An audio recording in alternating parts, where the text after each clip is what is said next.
Hello everyone, welcome to CMAA Civic Education 101. In episode 2, we will be chatting about the Lowell City Council, featuring 3 former city councilors. In this part, we will be meeting with Franky Descoteaux, a former city councilor. Franky was elected to Lowell City Council in 2009 for 1 term. Since her term, she has continued to serve our great community. Franky is currently a speaker, business coach, podcast host, video producer, and consultant for startup, growth, and crisis stage businesses and nonprofits. She has launched 4 businesses and 2 nonprofit programs, coached a number of entrepreneurs, and managed several crisis turnarounds. She is currently the director of the Entrepreneurship Center at CTI, a business management consultant agency in Lowell, Massachusetts. She is also a part-time adjunct professor and entrepreneur in residence at Middlesex Community College. Without further ado, let's meet Franky Descoteaux. Do you mind just telling us a little bit about your background, yourself, where you're from, and what do you do? I'm adopted, so my adoptive family moved us from Northern California to Southern California, and we kind of moved a lot.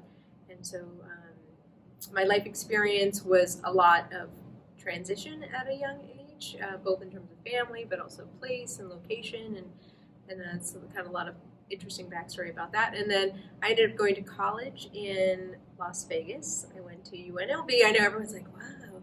Yeah, I went to UNLV, and I think a lot of young people who were trying to figure themselves out, I wasn't sure what I wanted to study, so I looked into psychology, I looked into teaching, and ultimately decided, just for practical reasons, to study business. So I got a business undergraduate with a focus on management of information systems, primarily so that I would always have work. And then literally like 2 years after I graduated, it was Y2K came and everyone got laid off in my industry. So probably should have studied psychology. It would have been more job security at the time in that field. But and then I moved to Lowell in 2000, right? Yeah, 2000. Drove across country because I met a Lowell boy on a cruise in the Caribbean, ended up here, and mostly was surprised by how little vitality and energy I saw in the downtown. And because to me it was especially coming from the West Coast, where there's a lot of beauty, natural beauty, but I would say not as much beauty in terms of architecture, which I love. And then going through Las Vegas, where they tear everything down every 7 years, it was amazing for me to see all these historical buildings that were in good shape, had a lot of story, but there were no storefronts in them. I thought that was really weird. So I think I spent the last 20 years of my life here trying to figure out how to make that, how to build more community and vitality in the downtown through economy. So I did that myself for a long time. Tried to do that as part of the City Council, and now my job as the Entrepreneurship Center at CTI Director is to try, not just in downtown, but try to build economic vitality through small business. That's awesome. So when you ran for City Councilor, what made you run? Like, what was kind of that moment where you're like, okay, like I should be going for this position in 2009? Well, there's always so many factors when making a decision about running for public office, but I was voted most likely to become a politician in high school. But I guess because I always believed that if you had a vision for something to improve that was related to something as large as a city, that the best way to enact that vision is through public office. And so that's where it made the most sense for me at that time to say, well, I feel like I can contribute some to the economy and to my vision for the city as a small business owner, but really it's a somewhat powerless position to make more global change. So I was hoping that I could make more like citywide change in that position. So I know that it's a part-time position, right? So how did you manage going to work, raising a family or your own personal life, and then being a city councilor after 5 p.m.?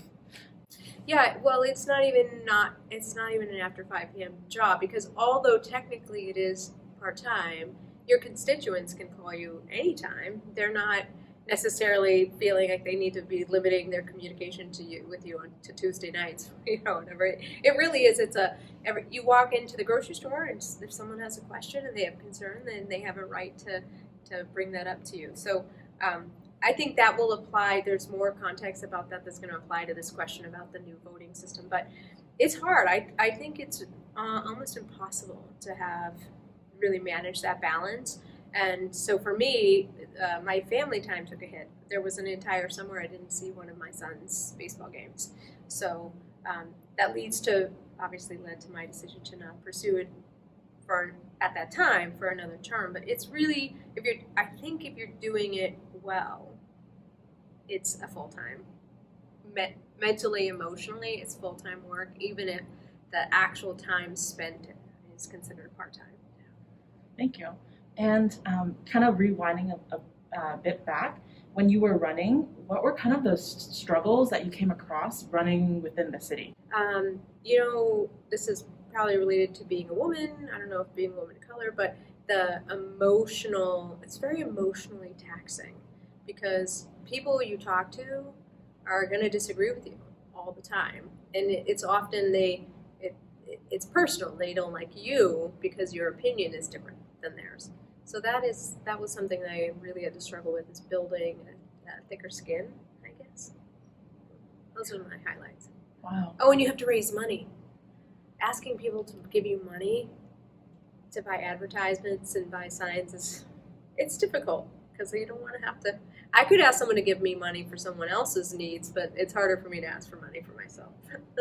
And, okay, so you ran, came through a lot of struggles. What was kind of the feeling when you found out that you were elected? No. Crap. That's how I felt. Well, because, they said there's no way you're going to win. You're a first-time candidate. You're not from Lowell. So it almost seemed like an exercise of just letting people know that there's value in other voices, and even if you're not from Lowell, or even if your ideas are more limited to, say, business, let's say, it's good to do it. So I did it kind of as an exercise, and I didn't think I was going to win. Everyone told me there was no way you're going to win. So I was very surprised when we won, and we came in pretty high on the ticket. And that's so much about having great people around you, and so, the candidate is a part of it, but when you're running a good campaign, it's really about everybody else, too. So I was surprised and super scared. I'm like, crap, no. Now what? But then once I got past the fear of that and kind of settled into the excitement of it, I guess the other thing that was challenging for me is that because I wasn't from here, I'd only been in Lowell a couple of years, I really didn't have any history of the behind-the-scenes politics part of it, and kind of got trapped into that a little bit of naivete on that. But I also wasn't as familiar with the political structure and all the rules and regulations of being a city councilor, and so that was a little bit hard and scary for me too. What does the motions look like? It's a very formal process, and when you could speak and how you make motions, and so learning that and kind of basically going to school on the job. That was kind of scary too. Can you actually elaborate more on that? Because I know so many people with the new election system, they're looking to run. Yes. So after you get elected, what are some of the tips and tricks that you would give to other people when they're trying to learn on that job? Well, I would say definitely go to city council meetings or watch them. Learn a lot of the discomfort or challenge for first-time people is just the process. There's a lot of rules and regulations to how you function within the meeting itself, and it's by design. It's to make all of the meetings go smoothly and to get everyone a chance to speak and present your ideas fully. But there's just so much there, and I would say so. Go to that, read up about how that works. Also, look through previous year's city council motions, because oftentimes you get a brilliant idea and then you make a motion and they say, oh yeah, well, we addressed this last year in a motion. So-and-so made this exact same motion last year and this was the outcome. So you want to come prepared and knowledgeable, both how to operate in the city council meeting, but come with some background so you can frame a bigger vision beyond what maybe you ran on. And as a woman within city council, how did you, like, what were some challenges or some pros that you had being within the city council? Being a woman, obviously, the challenges I face, I think about we have a different emotional connection to our the output of what we put into the world, and we want people to like it, I think, for the most part, and not judge us, and we hopefully don't judge others. And so I think that was particularly hard for women, is being okay with being judged while still holding on strongly to your belief system, hoping that you're doing things well. The balance piece, the work-life balance piece, it's hard. It's very hard because we carry a lot of the responsibility at home. We work full-time, we have children, we often are in charge of managing the social connections in our family, and also to be a public face. I think that can be difficult. For other people who are people of color, I know that there is a real, and I guess being a woman too, going back to that, on the city council, when you look across the room and you see you're the only person that represents your race or your ethnicity or your sex, that can feel limiting, but it shouldn't. Because I think if we expect other people to look like us or to think like us, then we're missing the value of being unique ourselves. And so I often honor that I'm the only woman in the room, or I'm the only person of color in the room. It never has made me feel like my voice was less valuable, maybe actually more valuable, because I'm bringing something very unique and special to this space. You can go back in time and change one thing when you were running, or even when you're in office. Would you change anything? Yes. I alluded to it earlier, but they're everywhere that you go, and Lowell is no exception, there are backstories that you don't know unless you know. And I definitely didn't know the kind of political backstory in the city and got caught up in it really unintentionally. You belong to this side or that side, and I was not aware of it until I was already in it, and I didn't really have the maturity, I guess, at the time to find my way out of it. So I really wish I had been able to not be pigeonholed, I guess, or allow myself to be pigeonholed in a political battle that wasn't mine. If you want to build a council election team that helps you, I'd say find someone that knows it knows and is well seated in the political circle that we talked about, where you don't necessarily know everything that's going on politically. Get someone who knows but is not attached to one side or the other, kind of neutral. I think that is a really important piece of it, so that you can hear all the perspectives. Find someone that you can bounce ideas off of, and who will tell you that when they think you're crazy.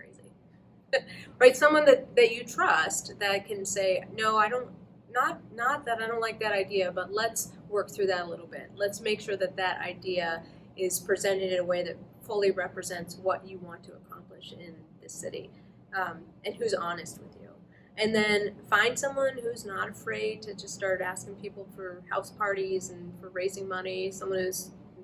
I had an amazing person. She was constantly like, oh, we're going to have a house party here, and these people are going to donate, and she had no fear around that. So if raising money is important, find someone who's really comfortable doing that in a gracious way. And then find people, I think ultimately this is the most important, find people who culturally, and I don't mean like whether they're the same ethnic culture, but whose culture in terms of how they want to represent you in the community is similar to you. So if, for me, I do not like negative campaigning, because I think all voices are essential. All voices make up the whole. And so having people who were out representing me who were negative, really, that rubbed me, I really struggled with that. So make sure that people who are representing you and your campaign reflect how you want yourself to be represented on your campaign. So what do you think about the new voting system for this coming year? One of the challenging things, both in terms of campaigning and in terms of governance, is trying to balance the global picture, which is vision, strategy, right? And then trying to manage the tactical pieces of operating the government as a council person.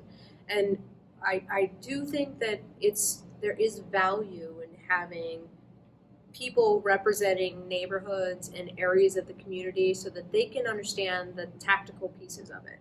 And I also think it's important to have people with the more strategic, so we call that, the open seat mindset. And so if we can make it operate in that way, where we have people who have taking a more strategic view, and then also people taking a tactical view in the neighborhoods, and then both of those groups understanding that that's essential and not fighting against each other, but seeing it as like part of the really intentional, well-crafted design, then I'm all for it.